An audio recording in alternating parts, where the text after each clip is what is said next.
students. Today we are going to learn about fats and oils.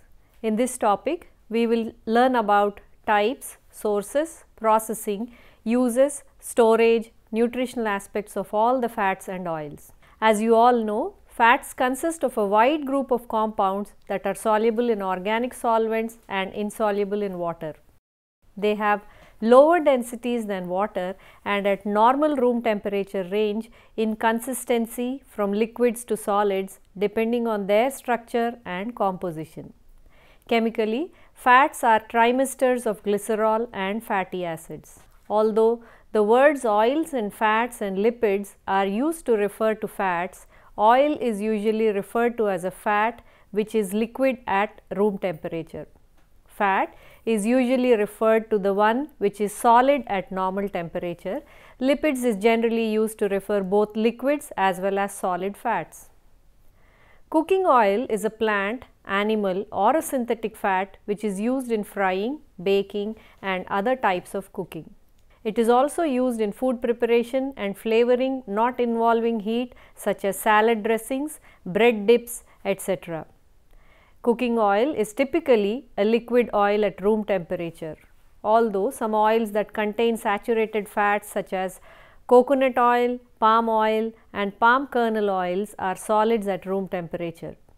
There are a wide variety of cooking oils from plant sources such as palm oil, soya bean oil, canola oil, peanut oil, vegetable oils, olive oil, safflower oil, sunflower oil and animal based oils like butter and lard. The role of dietary fats and oils in human nutrition is one of the most important areas of concern and investigation in the field of nutritional science. Now let us learn about dietary fat. Generally, a dietary fat includes all the lipids in plants and animal tissues which are eaten as foods. The most common fats or oils are a mixture of triacylglycerols with minor amounts of other lipids. The fatty acids present in various lipid molecules are the moieties of great nutritional interest. Triacylglycerols are the predominant components of most food fats and oils. The minor components include mono and diacylglycerols, free fatty acids, phosphatides, sterols, fatty alcohols, fat-soluble vitamins and other substances. Let us first learn about the major components. Among the major components, we have triacylglycerols. A triacylglycerol is composed of glycerol and 3 fatty acids. When all the fatty acids in a triacylglycerol are identical, it is termed as a simple triacylglycerol. The more common forms, however, are mixed triacylglycerols in which 2 or 3 fatty acids are present in the molecule. Now, looking at the minor components. There are many minor components. The first one is mono and diacylglycerols. Mono and diacylglycerols are the mono and diesters of fatty acids and glycerol. They are prepared commercially by the reaction of glycerol and triacylglycerols or by esterification of glycerol and fatty acids. They also occur naturally in very minor amounts in both animal and vegetable oils. The second minor component is free fatty acids. Free fatty acids are the unattached fatty acids present in a fat. Some unrefined oils may contain as much as several % free fatty acids. The levels of free fatty acids are reduced in the refining. Then we have the phosphatides, which consist of alcohols combined with fatty acids, phosphoric acid and a nitrogen containing compound. Lecithin and cephalin are the most common phosphatides which are found in edible fats. Then we have the next minor component, that is sterols. Sterol, also referred to as steroid alcohols, are a class of substances that contain the common steroid nucleus plus an 8 to 10 carbon side chain and an alcohol group found in both animal fats and vegetable oils. Cholesterol is the primary animal fat sterol and is found in animal fats only. Vegetable oil sterols collectively are termed as phytosterols. Cytosterol and sigmasterol are the best known vegetable oil sterols. Then the next minor component is fatty alcohols. Long chain alcohols are of little importance in most edible fats. A small amount of esterified fatty acid is present in waxes found in some vegetable oils. Larger quantities of these fatty alcohols are found in some marine oils. Then the next minor component is tocopherol. Tocopherols are important minor constituents of most vegetable fats, described as series of organic compounds consisting of methylated phenols, which serve as antioxidants to retard rancidity and as source of essential nutrient vitamin E. Among the tocopherols, alpha tocopherol has the highest vitamin E activity and lowest antioxidant activity. Then the next minor component is carotenoids and chlorophyll. Carotenoids are color materials occurring naturally in fats and oils ranging from yellow to deep red. Chlorophyll is the green coloring matter of plants which play an essential part in photosynthetic process. The level of most of these color materials are reduced during normal processing and refining of oils. Then the next minor component is vitamins. Most fats and oils are not good sources of vitamins other than vitamin E. The fat-soluble vitamins A and D are sometimes added to foods which contain fat because they serve as good carriers and are widely consumed. A traditional source of vitamin A is butterfat. Fish oils are a common source of vitamin D. Margarines, which are fortified with vitamin A and D by law, in most countries also make an important contribution in ensuring adequate intakes of these nutrients. The next minor component is methylsterols and triterpene alcohols.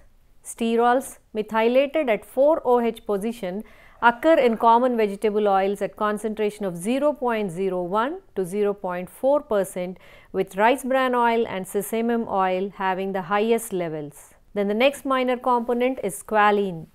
The predominant hydrocarbon in dietary fat is squalene. It is an intermediate in synthesis of sterol from acetate, and it is found in particularly high quantities in some fish and olive oil. The concentration of squalene in most vegetable oils is below 30 milligrams for every 100 grams. Then the next and the last minor component is oryzanol. Oryzanols are compounds consisting of ferulic acid esterified to a variety of plant sterols and triterpene alcohols. Although large amounts are found in crude rice bran and linseed oils, oryzanols are not widely distributed in other oils. Now, let us look at various types of oils and their characteristics. First one is saturated fats. Saturated fats are mainly animal fats and the fats which are solids at room temperature. These fats include butter, cheese, whole milk, ice cream, egg yolks, lard and fatty meats. Some plant fats also are high in saturated fats such as coconut oil and palm oils. Saturated fats raise blood cholesterol more than any other food you eat. By using right oils and fats for right reasons, you can preserve the healthful benefits. Coming to the next types of fat, that is unsaturated fats. In unsaturated fatty acids, there are basically two types, monounsaturated fats and polyunsaturated fats. Coming to monounsaturated fats, these are the fats which usually come from seeds, nuts such as avocado, olive, peanuts and canola. These fats are generally liquids at room temperature. Then we have polyunsaturated fats which usually come from vegetable seeds or nuts like corn, safflower, sunflower, soya bean, cottonseed and sesame oils. These fats also are liquids at room temperature. Then we have the next category, that is trans fatty acids.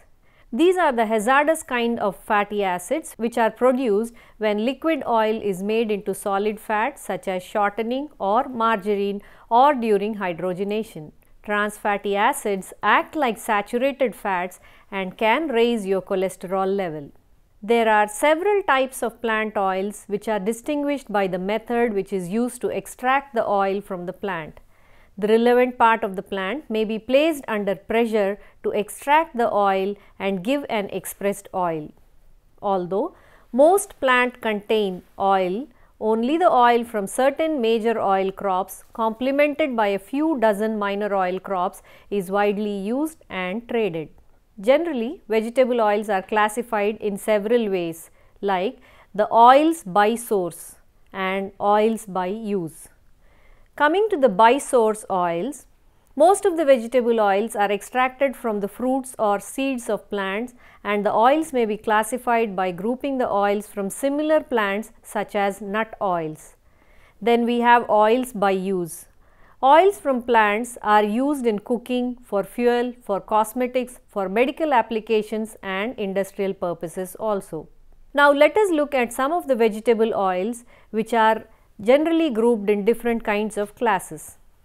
The major oils are coconut oil, corn oil, cottonseed oil, olive oil, palm oil, peanut oil, rapeseed oil, safflower oil, soybean oil, sunflower oil. These oils are generally used for cooking and other culinary purposes apart from industrial and biodiesel applications also. Then we have the next source of oils, that is nut oils. In these sources we have almond oil, beech nut oil, Brazil nut oil, cashew oil, hazelnut oil, macadamia oil, pine nut oil, pistachio oil and walnut oil. These oils are generally very expensive. They are also used as valued food oils required for different kinds of gourmet and cooking purposes. They also have some medicinal applications like appetite suppressants, etc. Then we have the next source of oils which are called as citrus oils. In citrus oils we have orange oil, lemon oil, grapefruit oil. Usually these are cold pressed oils which are used as flavoring agents and in aromatherapy. Then we have some oils from melons and gourd seeds such as gourds, melons, pumpkins and squashes. Usually under these categories we have bitter gourd oil, bottle gourd oil, buffalo gourd oil, bitternut squash, pumpkin seeds, watermelon seed oils. These are also used as cooking oils and salad dressings. Then coming to the next area or the next topic, that is processing and refining of edible oils. Generally, processing can remove the components of edible oils which may have negative effects on taste, stability, appearance and nutritional value. To the extent possible, processing should preserve tocopherols and prevent chemical changes in the triacyl glycerols. There are different kinds of traditional technologies which are used in many countries for producing oils, which are very important, especially among communities which have easy access to raw materials. Traditional processing tends to be environmentally sound. In the changing industrial atmosphere, these positive features have been outweighed by negative aspects of traditional processing such as small production capacities, poor economies of scale, high expenditures of energy and time, and cost of transporting the oils to markets. And that is the reason why large scale production of oil has come into existence. In the large scale production of oils, the first thing of importance is the storage of oil seeds. Many steps in industrial processing find their origin in traditional processes. In large scale operations, oil seeds are dried to less than 10% moisture. They may be stored for prolonged time periods under suitable conditions of aeration with precautions against insect and rodent infestations. Such storage reduces mold infection and mycotoxin contamination and minimizes biological degradative processes which lead to the development of free fatty acids and color in oil. There are some oil-bearing fruits for oil expulsion such as olive and palm which are treated as quickly as possible. palm is sterilized as a first step in the processing. Now coming to the processing component, oil seeds are generally cleaned of any kind of foreign matter before dehulling. The kernels are ground to reduce size and cooked with steam, and the oil is extracted in a screw or a hydraulic press. The pressed cake is flaked for later extraction of residual fat with solvents such as food-grade hexane. Oil can be directly extracted with solvent from products which are low in oil content such as soya bean, rice bran and corn germ. Then the next step is oil refining. Oil refining produces an edible oil with characteristics that consumers desire such as bland flavor and odor, clear appearance, light color, stability to oxidation and suitability for frying. Two main refining routes are alkaline refining and physical refining, which includes steam stripping and distillative neutralization, which are used for removing the free fatty acids. The classical alkaline refining method usually comprises of various steps. The first step is degumming. Degumming with water to remove the easily hydratable phospholipids and metals is usually the first step. Then addition of small amount of phosphoric or citric acid to convert the remaining non-hydratable phospholipids into hydratable phospholipids is the second step. Then the third step is neutralizing of free fatty acids with sodium hydroxide solution, followed by washing out of soaps and hydrated phospholipids. Step 4 follows bleaching, and bleaching with natural or acid activated clay minerals is used for adsorbing color components and to decompose hydroperoxides. Then the next step is deodorizing. Deodorizing is usually done to remove volatile components, mainly aldehydes and ketones, with low threshold values for detection by taste or smell. Deodorization is essentially a steam distillation process carried out at low pressures and elevated temperatures. Then, coming to the physical refining process, the fatty acids are removed by a steam distillation process similar to deodorization. The low volatility of fatty acids, depending upon the chain length, requires higher temperatures in physical refining than those required for only deodorization. In practice, a maximum temperature of 240 to 250 degrees centigrade is sufficient to reduce the free fatty acid content to levels as low as 0.5 to 0.1%. Then the next step after refining is storing of oil. All oils degrade in response to heat, light and oxygen.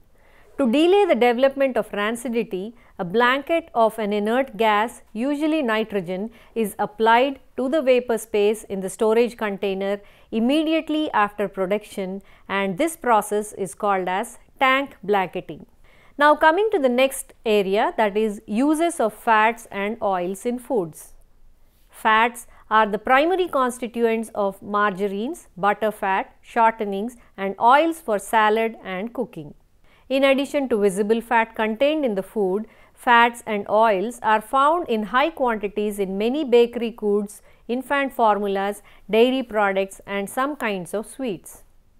Oils, butter or margarine are sometimes used directly on the foods. The first one is culinary applications. Many vegetable oils are consumed directly or indirectly as ingredients in food, a role that they share with some amount of animal fats including butter and ghee. The oils generally serve a number of purposes in culinary uses like shortening, for texture improvement, for flavor improvement and as a flavor base to carry flavors of other ingredients, since many flavors are present in the chemicals that are soluble in oil.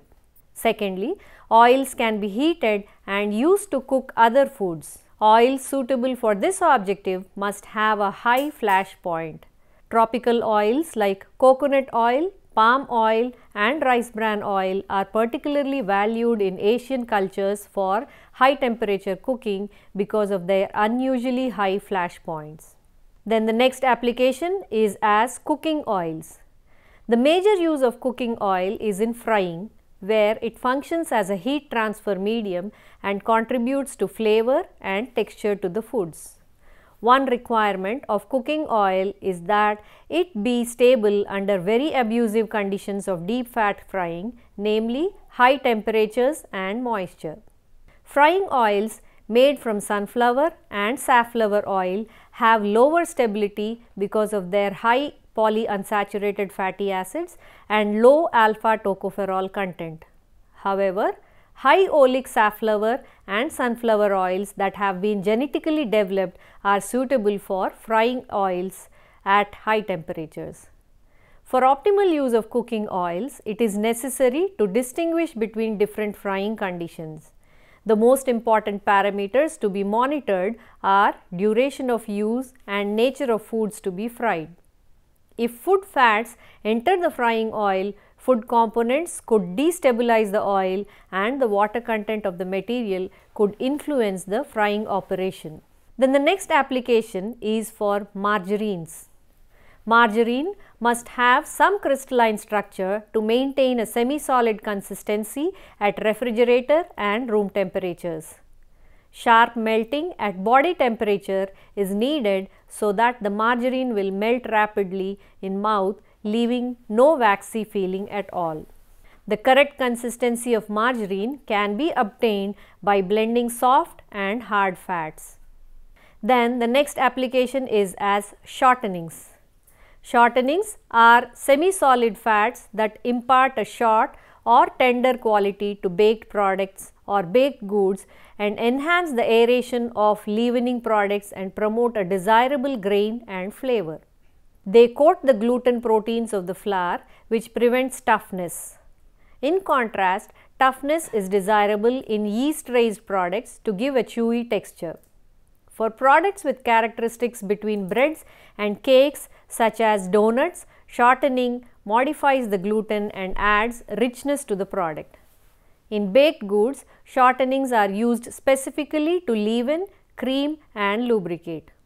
In icings and fillings, the fat help to form tiny air bubbles that create a light, fluffy structure, and shortenings used as stable frying fats provide a heating medium and their crystalline structures are not important. The requirements of fats with properties for shortening are fairly specific depending upon the food in which they are used.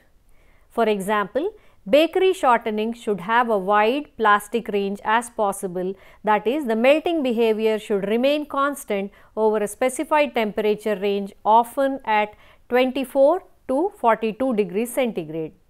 This quality allows the fat to be easily manipulated without melting at room temperature and enhances its mixing ability. Then the last application is for salad oils. A major use of salad oils is in pourable salad dressings. Traditional salad dressings, some of which are emulsified, consists of a two-phase system of oil and water with 55 to 65% oil. A salad oil coats the salad ingredients, spreading the flavor of the dressings that improve the palatability of the salad.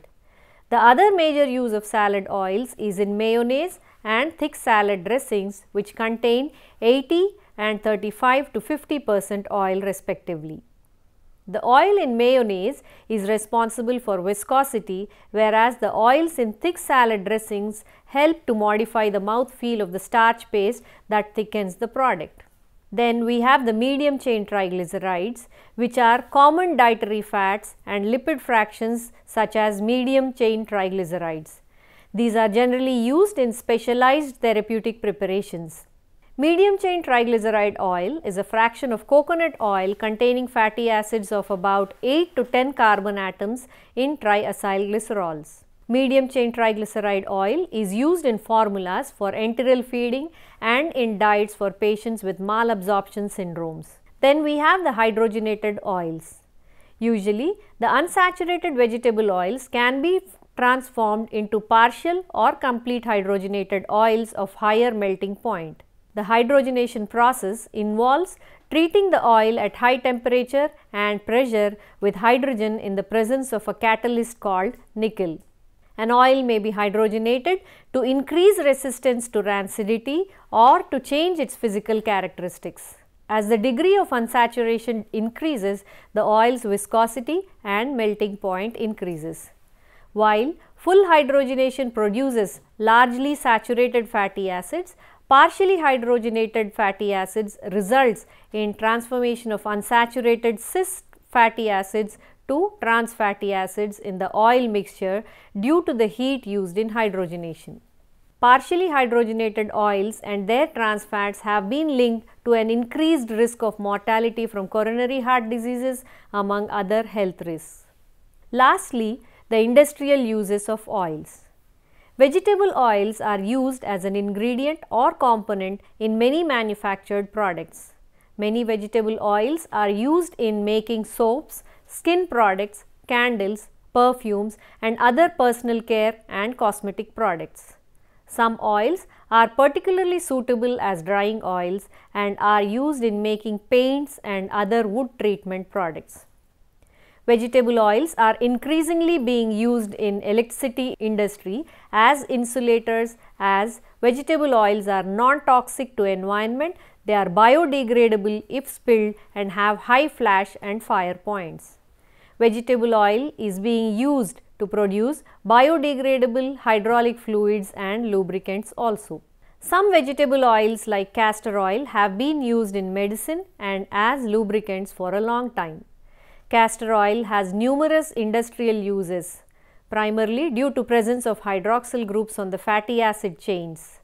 Castor oil and other vegetable oils which have been chemically modified to certain hydroxyl groups are becoming increasingly important in production of polyurethane plastic for many applications. These modified vegetable oils are known as natural oil polyols. So today we have seen about what are oils, the various types of oils, the various sources of oils, the types of fatty acids, the major and the minor components in fats and oils, and the uses and applications of fats and oils. So finally, to conclude, the range of food uses requires a variety of fats and oils with characteristics tailored to meet all the needs required for human diet. Efforts to modify the consumption of fats and oils may be limited by various technical requirements, and that is the reason why many other types of oils from the regular vegetable oils such as margarines, hydrogenated fats, etc. are being made for various applications in the food industry.